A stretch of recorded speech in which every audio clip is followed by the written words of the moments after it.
હવે જો મેં ઇન્દ્ર ભારતી બાપુને ગૃહ માયના હોત ને તો ઇન્દ્ર ભારતી બાપુ છે ને મને આંગળી પકડીને સ્નાન કરવા લઈ જાત. અને હર્ષભાઈ સગવીને મારે ખાલી એટલું કહેવું છે કે તમે આવા ખોટીના જે ઇન્દ્ર ભારતી જેવા પાખંડી છે ને એની જોડે તમારો એક ફોટો કે વિડીયો કે કોઈ સેલ્ફી ના પડાવો. ભવનાથનો ભવ્ય મેળો મૃગીકુંડમાં સ્નાન કરવાનું જે મહત્વ છે એના ઇતિહાસની વાતો કરતાં વધારે ચર્ચામાં શું આવ્યું તો કીર્તિ પટેલે ત્યાં સાધુ સંતોની વચ્ચે સ્નાન કર્યું એ વધારે ચર્ચામાં આવ્યું. એનો વિવાદ પણ થયો. અલગ અલગ રીતના જેટલા પણ સાધુઓ હતા એમણે નિવેદન આપતા એવું કહ્યું કે અમારી લાગણીને ઠેસ પહોંચ્યું છે જે રીતના કીર્તિ પટેલે સાધુ સંતો વચ્ચે ભગવા પહેરીને સ્નાન કર્યા.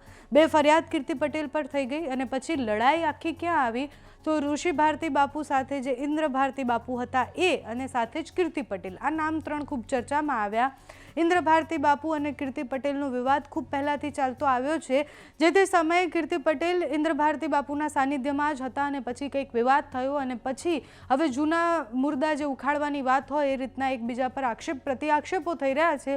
બધા સાધુ ભેગા થઈ અને એકબીજાના વસ્ત્રો ઉતારવા પર આવી ગયા છે.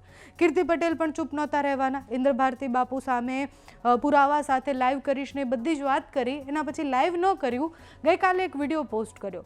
વિડીયો પોસ્ટ કરતાં સ્પષ્ટ એવું કહ્યું કે જો મેં દીક્ષા ઇન્દ્ર ભારતી બાપુ પાસેથી લીધી હોત, જો હું એમની શિષ્ય હોત તો એ મને આંગળી પકડી અને સ્નાન કરાવવા લઈ જાત. ઇન્દ્ર ભારતી બાપુ કેવી રીતના પોતાના શિષ્યને વીઆઈપી ટ્રીટમેન્ટો આપી અને સ્નાન કરાવવા લઈ જાય છે બધાને ખબર છે. જો ઠેસ મારા સ્નાન કરવાથી પહોંચી હોય તો એ બધા સામે પણ ફરિયાદ થવી જોઈએ. મેં મારી નજરે જોયું છે કે લોકો ત્યાં નાઇટ ડ્રેસ પહેરી અને સ્નાન કરતા હતા. એ જે સ્નાનનું મહત્વ છે એ મહત્વ બાજુ પર મૂકી અને જે થતું હતું એનાથી પણ સાધુઓની લાગણી દુભાવી જોઈતી હતી. સાથે જ ઇન્દ્ર ભારતી બાપુ વિશે પણ એમણે ઘણી બધી વાત કરી છે, સનાતન ધર્મ વિશે વાત કરી છે. તો કીર્તિ પટેલે નવા આક્ષેપો બાપુ પર જે કર્યા છે તે સાંભળો. જય હિન્દ, જય સંવિધાન. આજે હું તમારી સમક્ષ એક રજૂઆત કરવા આવી રહી છું કે આજે મહાશિવરાત્રિની અંદર કીર્તિ પટેલનો કોઈ જ ઈરાદો નહોતો કે કીર્તિ પટેલને કોઈ ફેમસ થવું હોય કે કોઈ ટીઆરપી જોતી હોય. અરે ભાઈ, કીર્તિ પટેલ ઓલરેડી પ્રસિદ્ધ જ છે. શું પ્રસિદ્ધ? જો કીર્તિ પટેલના નામે કોઈને ટીઆરપી લેવી હોય તો જ કીર્તિ પટેલનો વિરોધ કરજો. અને અત્યારે થઈ રહ્યો છે એ તમારા બધાના ધ્યાનમાં જ છે. હવે મુરગી કુંડની અંદર કીર્તિ પટેલ એકલી તો હોતી નહીં નાવામાં. અનેક વ્યક્તિઓ, અનેક ભક્તો જે લાઈનમાં ઊભા હતા એ જ લાઈનમાં કીર્તિ પટેલ અંદર ગઈ. બરાબર. ઇન્દ્ર ભારતી બાપુ જે પાછળથી મારી જોડે જે બિહેવિયર કર્યું અને મને મુરગી કુંડની અંદરથી એક દીકરીને બહાર કાઢવામાં આવી, એ વેદના મારા સિવાય કોઈ જાણતું નથી. તમામ પબ્લિકની વચ્ચે મારી ઇજ્જત લેવામાં આવી. મિત્ર, તમામ પબ્લિકની અંદર એ વેદના મારા સિવાય કોઈ જાણતું નથી. આજે તમારા સાથે એવું બન્યો હોય ને તો જ તમને ખબર પડે. અને રહી વાત, જો કાયદા કાનૂન કીર્તિ પટેલ માટે બન્યા છે તો હરેક નાગરિક માટે એ જ બનવા જોઈએ. અને જો તમે મુરગી કુંડની અંદર સાધુ સંતોના સ્નાનની જો વાત કરતા હોય ને કે ઓનલી ફોર સાધુ સંતોને સ્નાન કરવાનું, તો આવડું મોટું બોડિયું છાપવું પડે. શું? હા. અને ભવનાથ જે મહાદેવનું મંદિર છે ને એ સરકારની અંડર આવે છે અને હું એક ભારતનો સ્વતંત્ર નાગરિક છું. એટલે કે કીર્તિ પટેલને તમે પણ હરેક નાગરિક, હરેક સનાતની સ્વતંત્ર નાગરિક છો કે તમે પણ તમારી મરજીથી અંદર સ્નાન કરી શકો છો. કે અંદર નાઇટ ડ્રેસ પહેરીને લઈને ઘણી બધી બેન દીકરીઓ સ્નાન કરતી હતી. હવે આની અંદર એક પોલિટિક્સ ચાલી રહ્યું છે ભવનાથની અંદર. હું તો ઇન્દ્ર ભારતી બાપુને શિષ્ય નથી. હું હરિહર ભારતી બાપુને મેં ગુરુ માનેલા છે, મેં ગુરુ દીક્ષા લીધેલી છે, ગુરુ મંત્ર લીધેલો છે. રાઈટ. હવે જો મેં ઇન્દ્ર ભારતી બાપુને ગુરુ માન્યા હોત ને તો ઇન્દ્ર ભારતી બાપુ છે ને મને આંગળી પકડીને સ્નાન કરવા લઈ જાત. બરાબર. ઇન્દ્ર ભારતી બાપુના જેટલા શિષ્ય છે ને એને ઇન્દ્ર ભારતી બાપુ છે ને વીઆઈપી એન્ટ્રી આપે. વીઆઈપી શું? VIP entry. અને એને વીઆઈપી એન્ટ્રી સાથે સ્નાન કરાવે. એમાં કીર્તિ પટેલ પોગી ગઈ ને ઈ ભાઈને ઇન્દ્રભાઈ ઈંડુ આપણે ઇન્દ્રભાઈ નહીં ઈંડુ ને એવા ઢોંગીલાને આપણે કંઈ કહેવું નથી. ઈંડુ ફૂટી ગયું અને એનો આવડું મોટું પેટ છે ને પેટ, એમાં પાપ જ ભરાયેલું છે, 2 નંબરનું પાપ. બરાબર? એ ફૂટી ગયું કે આ દીકરીને બધા વચ્ચે એને ઇજ્જત લીધી, મને બધા વચ્ચે એને કાઢી. કાંઈ વાંધો નહીં, કીર્તિ પટેલ છે ને ડબલ જીગરવાળી છે. કેમ કે તમે આ દિલ તોડો ને તમારો આ રેડી જ હોય. કેમ કે હું સુખમાંય મોજમાં હોય ને દુઃખમાંય મોજમાં હોય. ઇન્દ્ર ભારતી બાપુને ખબર હતી નહીં. અને એ તું તારી વાય ભારતી કાઢી નાખજે. કેમ કે મારે ભારતી બાપુનું નામ લેવું પડે ને એવા મહાપુરુષનું, તો મને શરમ આવે છે. કેમ કે તારી વાય નામ સૂટ નથી કરતું વાલા. તું છે ને તારું બીજું નામ ચેન્જ કરી નાખજે, ગુંડા. હા. અને રહી વાત ઈ કુંડની આજુબાજુમાં મને કોઈ પોલીસ કર્મચારી રોકવા નથી આવ્યું. આ ગુંડા એટલે ગુંડો ઈંડાને દુઃખ થયું એટલે ઈંડાએ એવું કીધું કે ભાઈ આને બહાર કાઢો આને. એટલે ભાઈ મારું ઓલરેડી સ્નાન થઈ ગયું હતું. હું બહુ જ પ્રેમથી સ્નાન કરીને બહાર નીકળી ગઈ. બરાબર? બહાર મારી પાછળ મીડિયાવાળા પડ્યા હતા અને 3 સ્ટારવાળી 2 લેડીઝે મારા બાવડા પકડ્યા. આમ જો મિત્ર, મારા હાથમાં નુકસાન જો. હું ધારું ને આ મારા ઉપર જોવો કે કેટલું મારી સાથે ખરાબ કૃત્ય કર્યું હતું, છતાં પણ કીર્તિ પટેલ સહન કરીને બેઠી. બરાબર? અને મેં કોઈ જાતની કાર્યવાહી ના કરી પોલીસ ઉપર, કેમ કે હું પોલીસની રિસ્પેક્ટ કરું છું. બરાબર?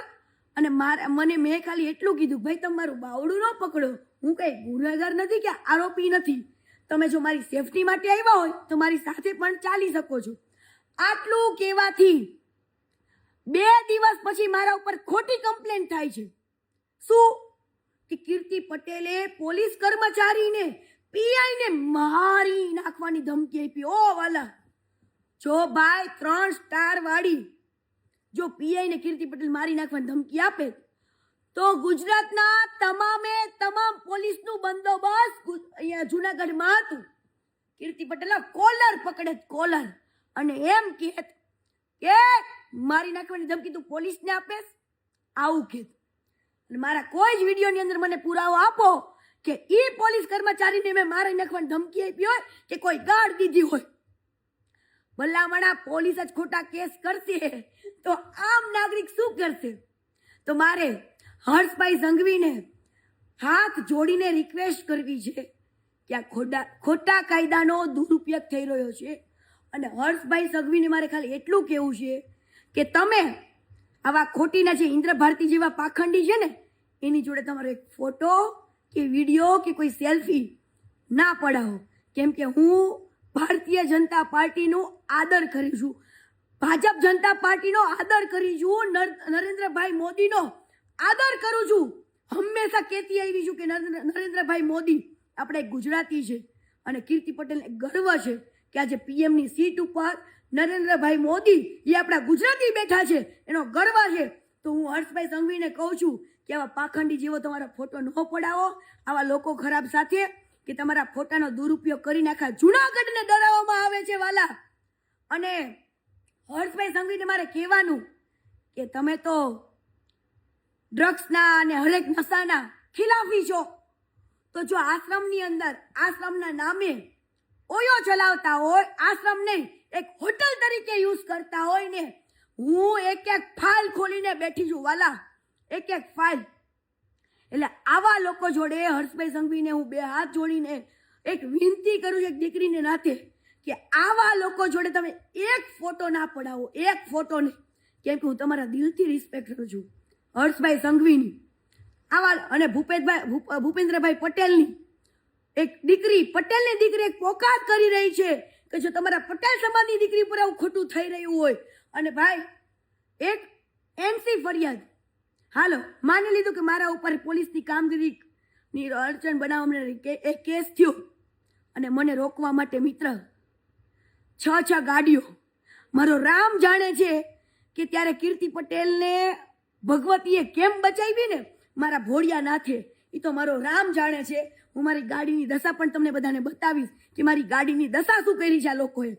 અરે ભાઈ, જુનાગઢની અંદર એવા ઘણી બેન દીકરીઓના કિસ્સા છે મર્ડરના ને એના, ઓલા સુરજ ભુવાજીના, ધારાના કેસના. જો તમે આટલી સ્પીડ રાખી હોત ને, મને ગોતવાની, જો એનસી ફરિયાદમાં કીર્તિ પટેલને ગોતવાની ફરજ તમે કેટલી બધી ફટાફટ નિભાવો છો, અને કીર્તિ પટેલ લોકેશન એટલા ટ્રેસ કરો છો ને, એટલી જ જો ફરજ તમે એવી ઘણી બધી બેન દીકરીઓ જેવી કે ધારાના મર્ડર કેસની અંદર તમે તમારું માઇન્ડ લગાવ્યું હોત ને, પોલીસની ફરજ નિભાવી હોત ને, તો વરસ દિવસ ન થાત. આ સૂરજ ભળવાને ઇન્દ્ર ભારતી બાપુ ખોડામાં શું ઉડાવે? ખોડામાં આવે ભાઈ. ગુંડા તો શું કરે? ખોડામાં શું ઉડાવે ને. પણ એ ગુંડા, તારાથી ડરતી નથી હો, તારાથી થાય ને એ કરવા માંડવાનું. હું એક હિન્દુની દીકરી છું, હું એક સનાતની છું, અને મને મારો ધર્મ શું છે ને એ મને ખબર પડે છે વાલા. મને મારો ધર્મ અને મારા ધર્મની માન મર્યાદા કીર્તિ પટેલ જાણે છે. કદાચ કીર્તિ પટેલ તો શબ્દથી ખરાબ છે વાલા, પણ ચરિત્રથી નહીં. એ તો મારા ઉપર, મારા ગુજરાતને ભરોસો જ છે. અને આમ જો એસટીન ફાઇલની કરતા પણ ઇન્ડુ તારી ફાઇલ પણ બહુ મોટી છે, અને એવા તારા ચિઠ્ઠા છે ને વાલા, કે તારી હાથ પેઢીયું યાદ કરશે. હાથ પેઢીયું તારા બનેલા શિષ્યો પણ એમ કે છે, અર કેવાને ગુરુ બનાવી લીધો, અરે થૂ કેવાને ગુરુ બનાવી લીધો. તારો જે રાજમહેલ બનાવેલો આશ્રમ છે ને, એ આશ્રમની અંદર કેવા કાળા ચિઠ્ઠા થાય છે ને, એ કીર્તિ પટેલ શું આખું ગુજરાત જાણે છે, પણ તારી સામે બોલવાની કોઈની તાકાત નથી. એટલે હર્ષભાઈ સંઘવીને મારે એક રિક્વેસ્ટ કરવી છે કે આવા પાખંડીને, આવા ગુંડાને ભાજપ સરકાર સાવરે નહીં, એવી હું હાથ જોડીને વિનંતી કરું છું. કેમ કે હું ભાજપ સરકારની દિલથી ઇજ્જત કરું છું. શું